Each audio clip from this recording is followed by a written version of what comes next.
नमस्कार, मैं लिथुमोंग चांग आपका स्वागत करता हूं हॉर्नबिल टीवी भारत पर। आइए आज की सबसे बड़ी खबर पर नजर डालते हैं।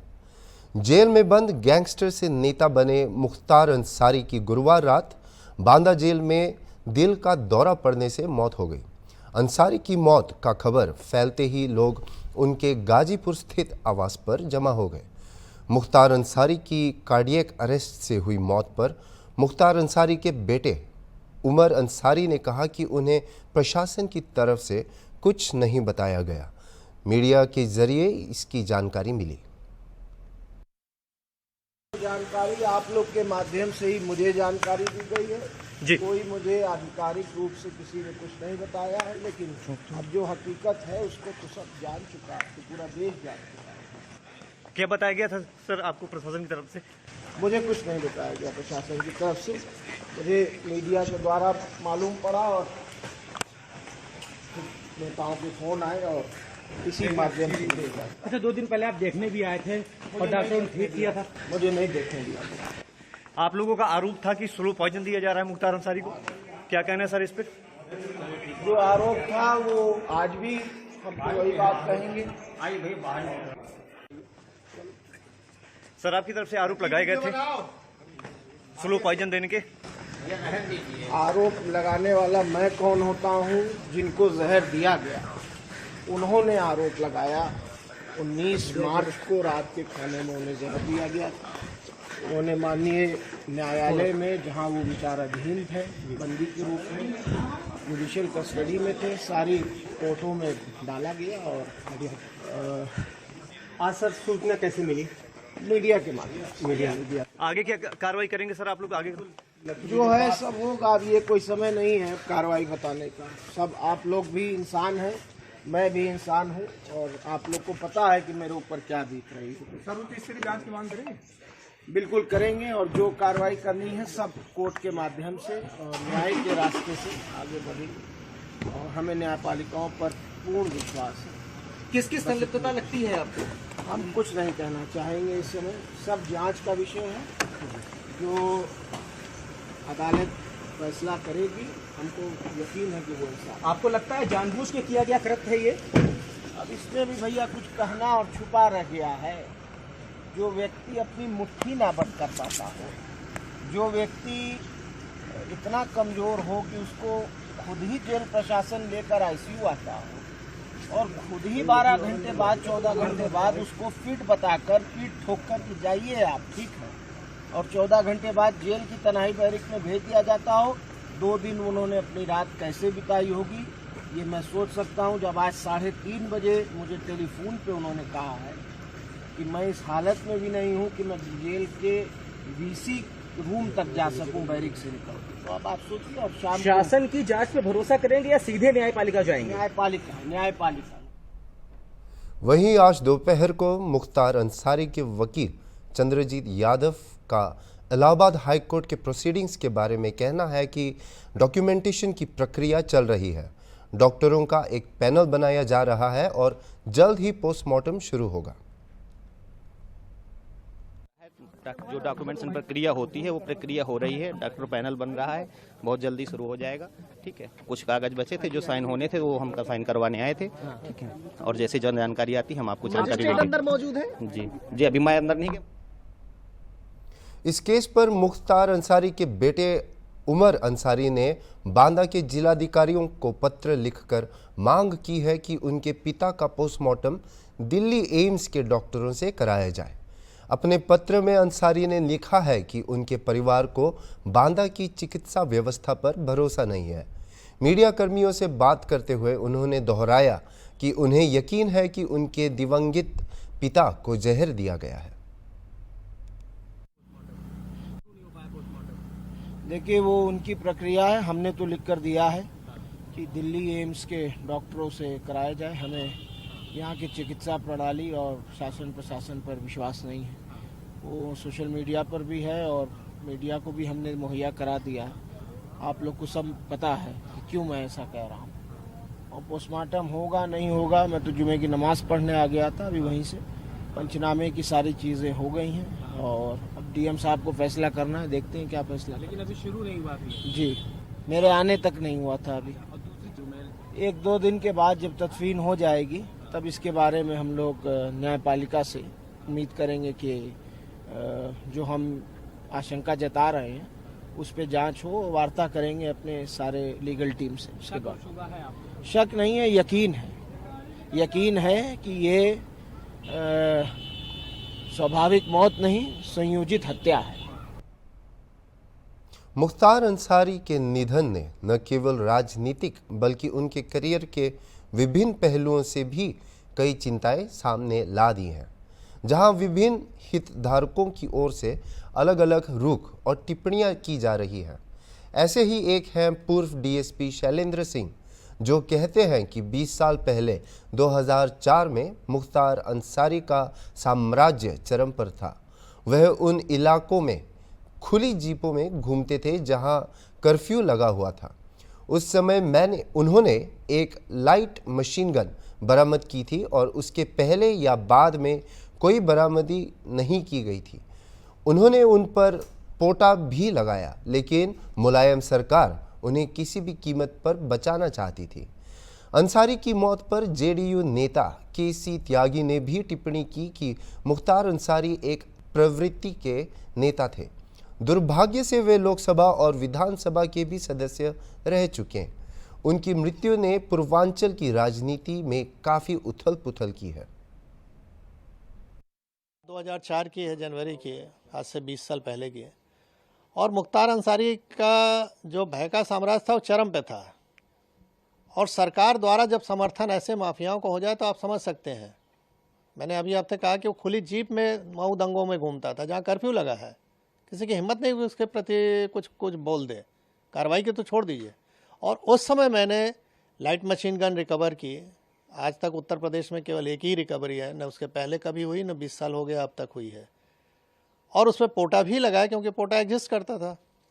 तो मैंने स्टैंड लिया उसके प्रति कि नहीं, ये गलत है और इसको जेल जाना होगा। लेकिन मुलायम सिंह की सरकार तत्कालीन अल्पमत की सरकार थी, किसी भी कीमत पे इसको बचाना चाहते थे।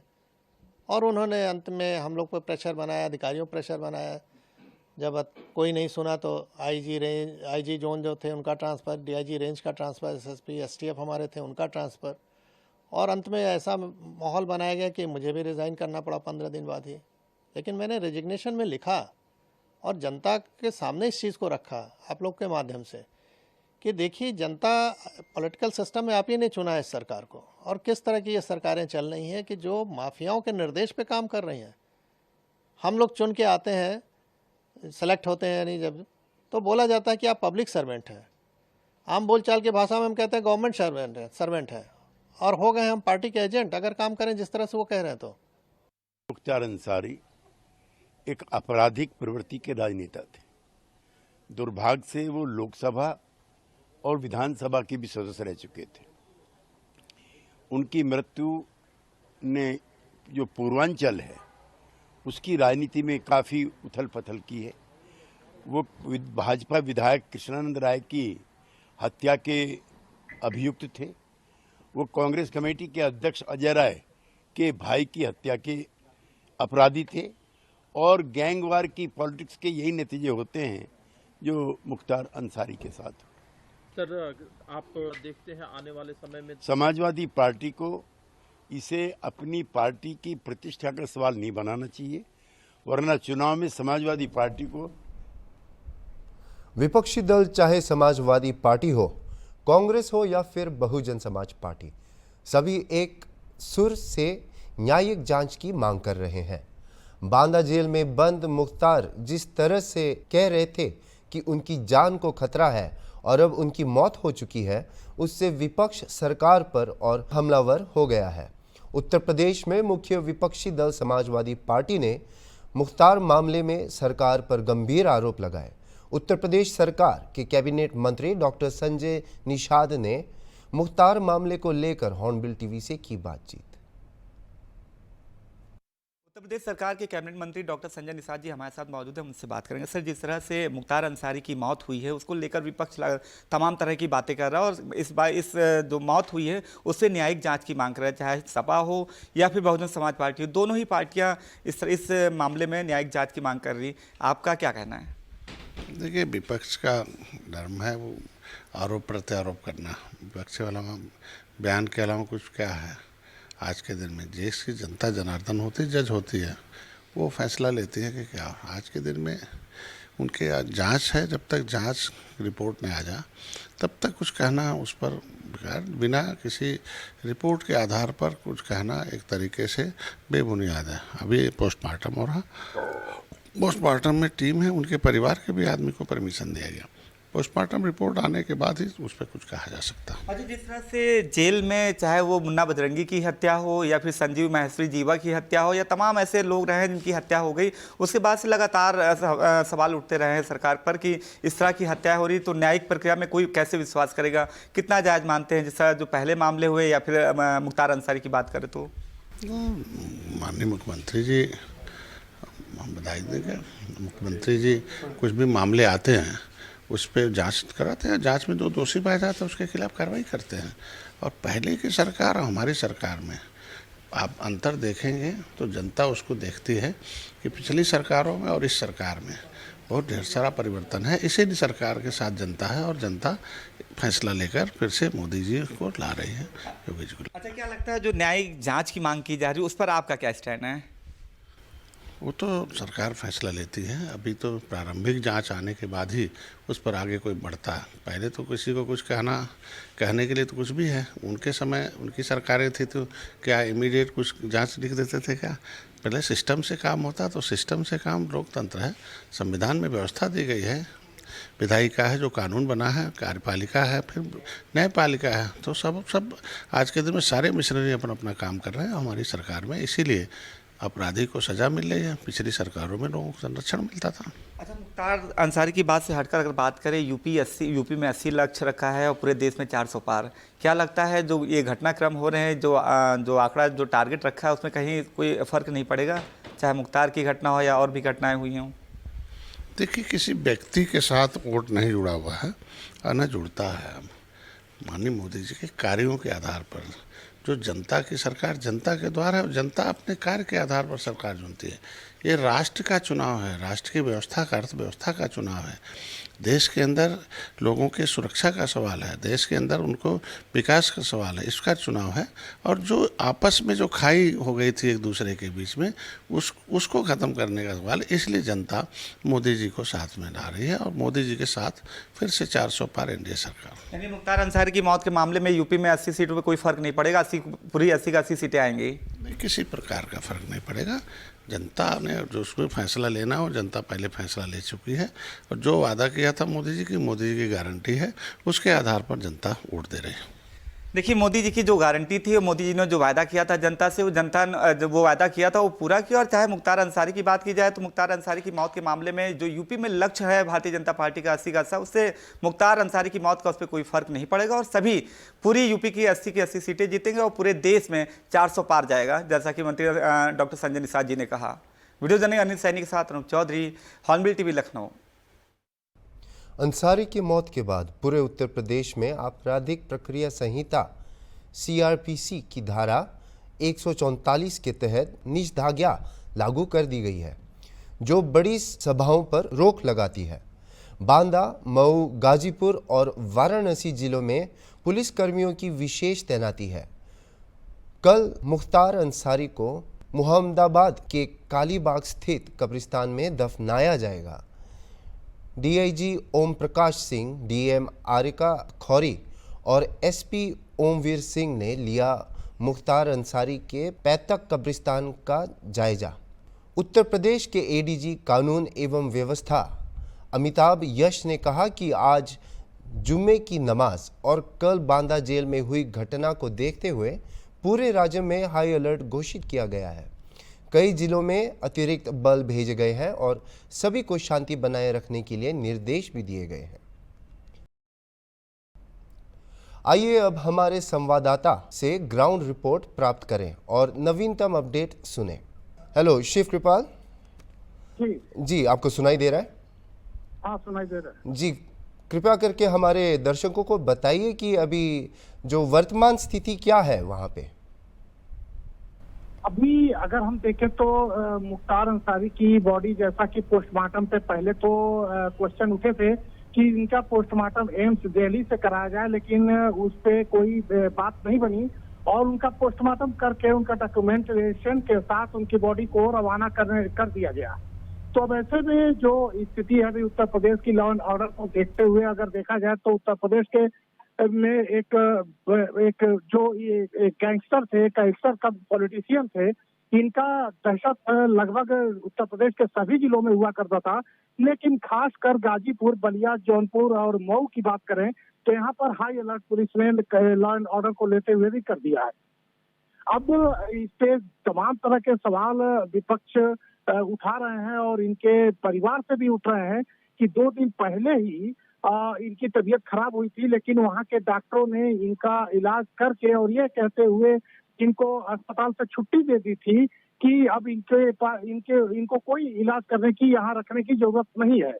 इन सारी बातों पर इनके फैमिली मेंबर्स ऑब्जेक्शन कर रहे हैं, लगातार ऑब्जेक्शन ये बना हुआ है विरोधियों की ओर से भी कि आखिर इनको जब पहले ही बता दिया गया था कि स्लो पॉइजन जैसी कोई चीज दी जा रही है तो उस पर प्रशासन ने संज्ञान क्यों नहीं लिया। और इसके बाबत देखा जाए तो इनके जो बेटे हैं अब्बास जो बेटे हैं उन्होंने भी जिला अधिकारी यानी डिस्ट्रिक्ट मजिस्ट्रेट को लेटर लिख के इन सारी बातों को संज्ञान दिया था और जिसपे डीएम ने आदेश भी जारी कर दिया है और एज पर डीएम ऑर्डर वहां के एडीएम को जांच मिल भी गई है और एडीएम को ये आदेश देते हुए डीएम ने बोला है कि जेल मैनुअल के हिसाब से जो भी जांच है, इसकी जो सत्यता है उसकी जांच कर तत्काल इसको 2 दिन के अंदर रिपोर्ट पेश की जाए।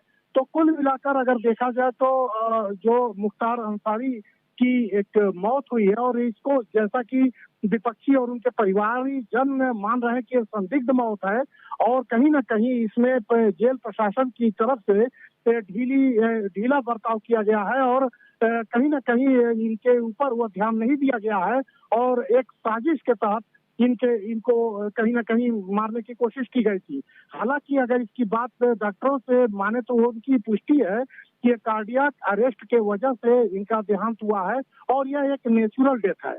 यह बात सही है कि जिस तरह से पहले से आरोप लग रहे थे तो उसके बाबत डीएम ने आदेश कर भी दिया है और उसकी जल्द ही रिपोर्ट पेश भी कर दी जाएगी। जी, तो अभी अंसारी की मौत का राजनीतिक असर क्या है उत्तर प्रदेश में, पूर्वांचल की तरफ, और क्या आने वाली लोकसभा की राजनीतिक लहर में कोई बदलाव होगा?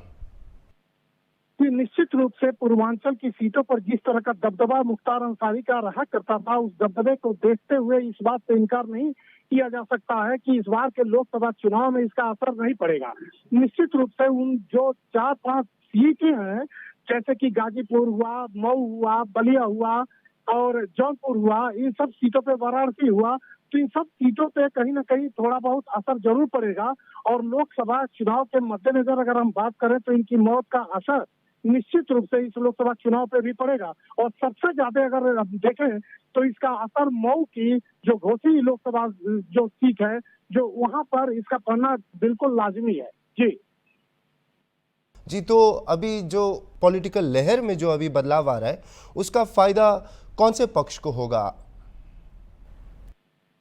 और इसको अगर हम 2 तरह से देखें तो एक तो जिस तरह की एक इस समय इनके लोगों के बीच जो सहानुभूति की लहर है उसको देखते हुए निश्चित रूप से मऊ में इसका पॉलिटिकल असर होगा और हो सकता है कि वहां पर भारतीय जनता पार्टी को मात खानी पड़ जाए। लेकिन अगर अन्य जगहों पर हम देखें तो जिस तरह की एक ध्रुवीकरण का मामला बनता है और जिस तरह का हिंदुत्व का एजेंडा लेके भारतीय जनता पार्टी चलती है, अगर उस लिहाज से हम देखें तो कहीं ना कहीं इस और जिस तरह से भारतीय जनता पार्टी और खासकर योगी सरकार लॉ एंड ऑर्डर को लेके चलती है, लॉ एंड ऑर्डर को लेकर आज अगर देखा जाए तो यूपी में माफियाओं का राज एक तरह से खत्म हो गया मुख्तार अंसारी के साथ ही, क्योंकि जो भी बड़े बड़े माफिया थे जब से 2017 में योगी सरकार जब से आई है तब से देखा जाए तो यूपी में माफिया राज एक तरह से खत्म होने के कगार पर थी और एक तरह से ये जो मुख्तार अंसारी की मौत हुई है इस बात की तस्दीक कर दी है कि अब बड़े कोई भी माफिया जो अपने आप में बाहुबली कहे जाते थे वो लगभग खात्मे के तौर पे है। तो कहीं ना कहीं इस बात का असर जनता के दिलो दिमाग में जरूर जाएगी कि योगी सरकार में अब माफिया का राज नहीं रहेगा। अब देखा जाए तो उन लोगों जो जिस तरह से साफ सुथरे छवि के लोग चुनाव लड़ना चाहते थे और लड़ने के लिए आतुर होते थे, लेकिन कुछ माफियाओं की वजह से वो जमीन पे नहीं उतर पाते थे, तो निश्चित रूप से जनता के दिलो दिमाग में भी इस बात का असर जाएगा और हो सकता है कि इसका फायदा भारतीय जनता पार्टी को अन्य सीटों पर भी मिले। जी, हमसे जुड़ने के लिए धन्यवाद और हमारे दर्शकों को अपडेट देने के लिए शुक्रिया। ये थे हमारे संवाददाता शिव कृपाल। उन्होंने हमें अभी मुख्तार अंसारी की मौत पर यह अपडेट दी। आइए इस आगे वाली खबर पर नज़र डालते हैं, जहां टीएमसी नेता शशि पांजा के अनुसार ईसीआई को एक याचिका प्रस्तुत की गई है और सोमवार को फिर से समय का आवंटन की उम्मीद है ताकि आगे की चर्चाओं के लिए एआईटीसी ने झारखंड के मुख्यमंत्री हेमंत सोरेन की गिरफ्तारी की विस्तृत चिंता व्यक्त की है, जो चुनाव से पहले ही हुई। अधिकारी आलेख के अनुसार इसी से संबंधित सभी शक्तियों का प्रयोग करने की अपील की है। विवादात्मक दृष्टिकोण के साथ केंद्रीय जांच एजेंसियां वेस्ट बंगाल के खिलाफ आरोप लगाती है, जो चुनाव प्रक्रिया को प्रभावित कर रही है। अभी तक के लिए इतना ही और खबरों के लिए देखते रहिए हॉर्नबिल टीवी।